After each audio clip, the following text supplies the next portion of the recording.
A 2,800-seat court wasn't big enough.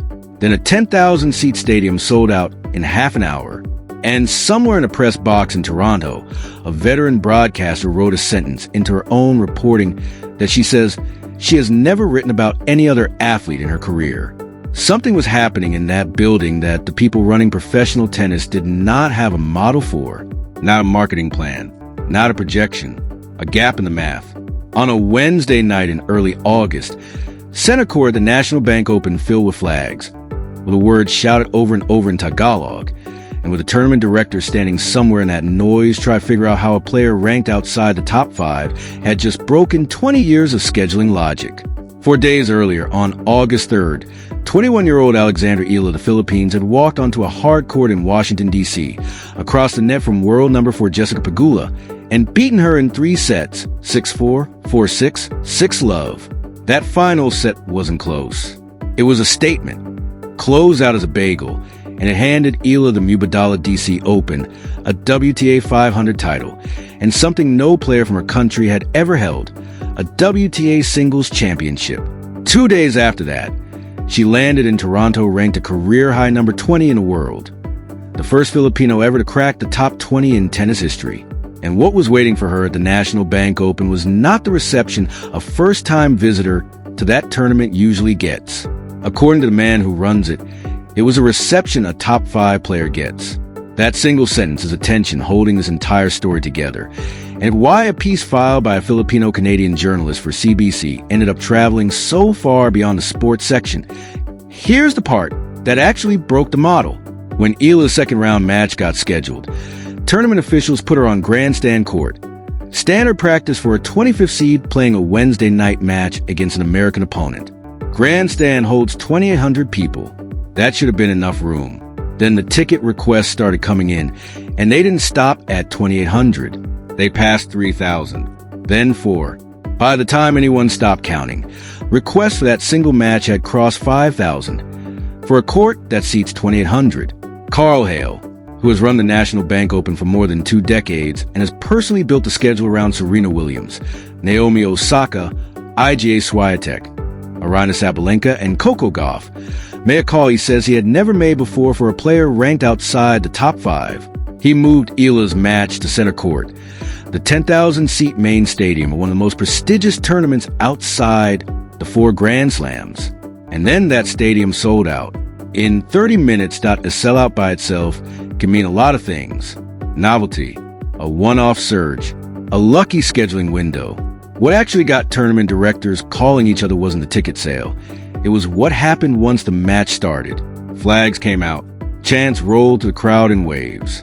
Reporters on the ground described the atmosphere as closer to a football match than a tennis one. That's the moment to stop being a ticketing anomaly and became an industry conversation. Hale's own words to CBC were direct. We've never seen a player ranked outside the top 5 have this type of effect. I think her fans were specifically waiting to see when she played. And then he said something with a much wider radius. All the tournament directors are talking about it. Everybody in the industry is talking about it. That's not a phrase an executive reaches for casually. That's someone describing a real, ongoing conversation happening across an entire sports operations community. A conversation about whether the WTA's next growth market isn't a country on the calendar at all, but a diaspora that shows up wherever the tour goes. That conversation had already spilled into public view before Toronto even happened. Andy Roddick, 2003 U.S. Open champion, former world number 1, spent a segment of his podcast in late July talking about what he called Elamania. His words, Elamania is fun. I'm sorry. When you have watch parties in arenas around your country for a 4th-round match, I'm in. I am so into it. This is a movement. Sit with what Roddick is actually doing there. He's not complimenting a promising young player. He's reclassifying the entire phenomenon. Not marketing, not a demographic curiosity. A movement. The kind of word usually reserved for cultural moments, not tennis matches. Coming from someone who has watched fandom evolve inside the sport for 25 years. But a movement without wins evaporates fast, and this is where the story could have collapsed under its own hype.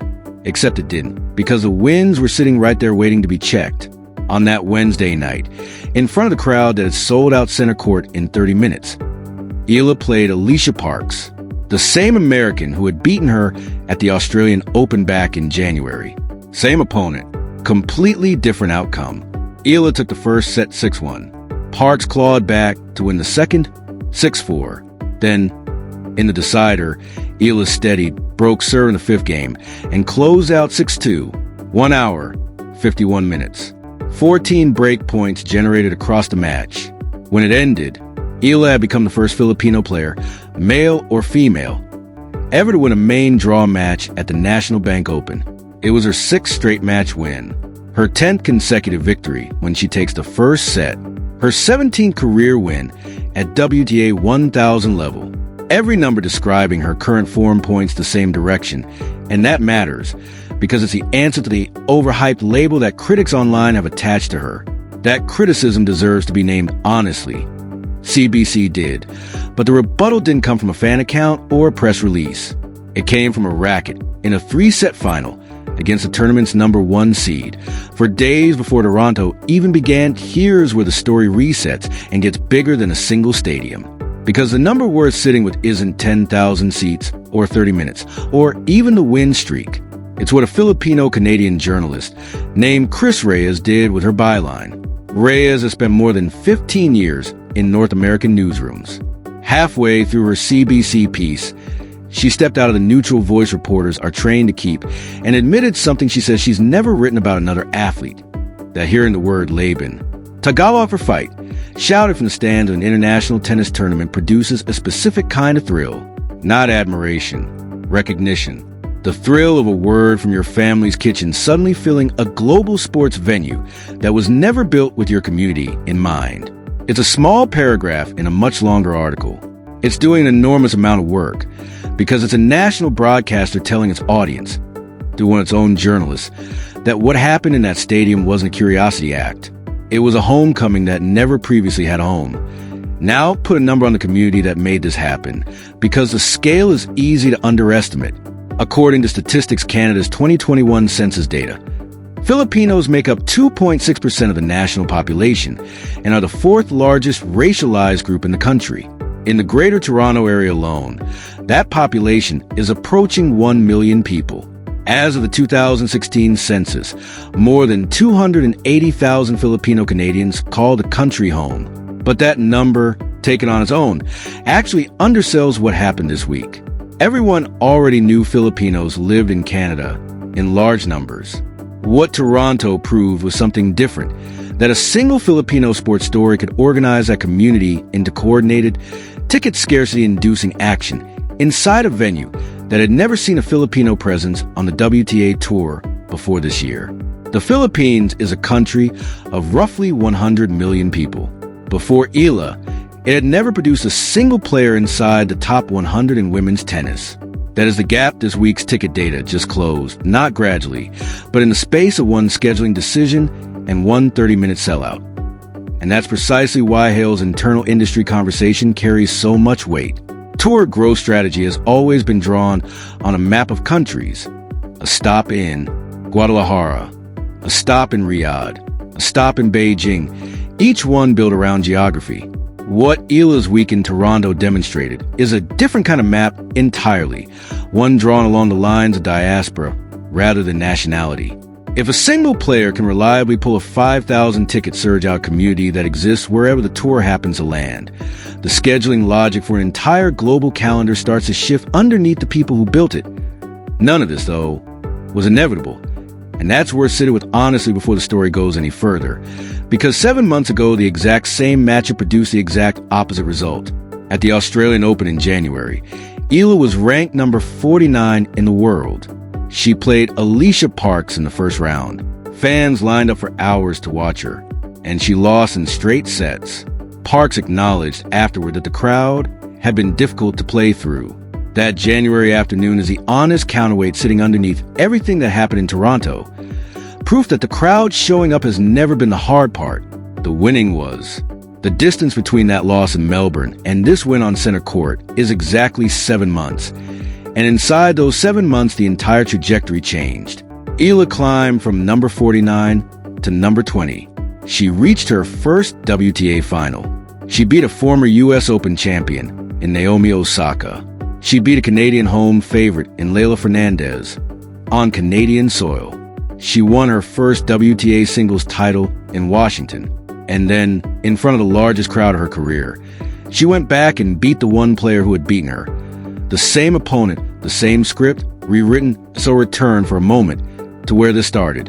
A byline filed on August 5th, a word from Filipino-Canadian journalist's own family kitchen, suddenly echoing through a Canadian stadium. Carl Hale's description of Eala as a player from outside the top 5 is already becoming outdated.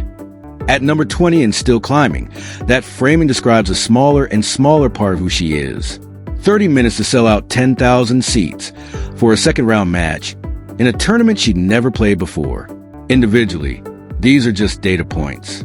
Stacked together, they build something quieter than a coronation and considerably more durable. The retirement of a question that's been following her for months. Whether she deserved the stage she keeps being handed. Tournament directors are now actively scheduling around her. Opponents are building game plans not just for her forehand, but for the crowd she brings with her. A former world number 1 has given her phenomenon a name on a podcast with a national audience. And a broadcaster's own correspondent has told her viewers, in the first person, that a Tagalog word for fight has found a permanent place in Canadian tennis vocabulary. She plays her third-round match today, Friday, August 7th, against American Katie McNally, a player who had just beaten Linda Noskova in straight sets. It will be a hard match, and once again, it will be played in front of a crowd Eala didn't have to bring to the venue, because they were already sitting in those seats before she ever walked out to warm up. That, in the end, might be the actual definition of belonging on a professional tour. Not a trophy, not a ranking number, not a highlight reel clipped for social media. It's the room rearranging its own seating chart before you've even arrived, and an entire sport quietly rewriting its assumptions about who fills a stadium and why.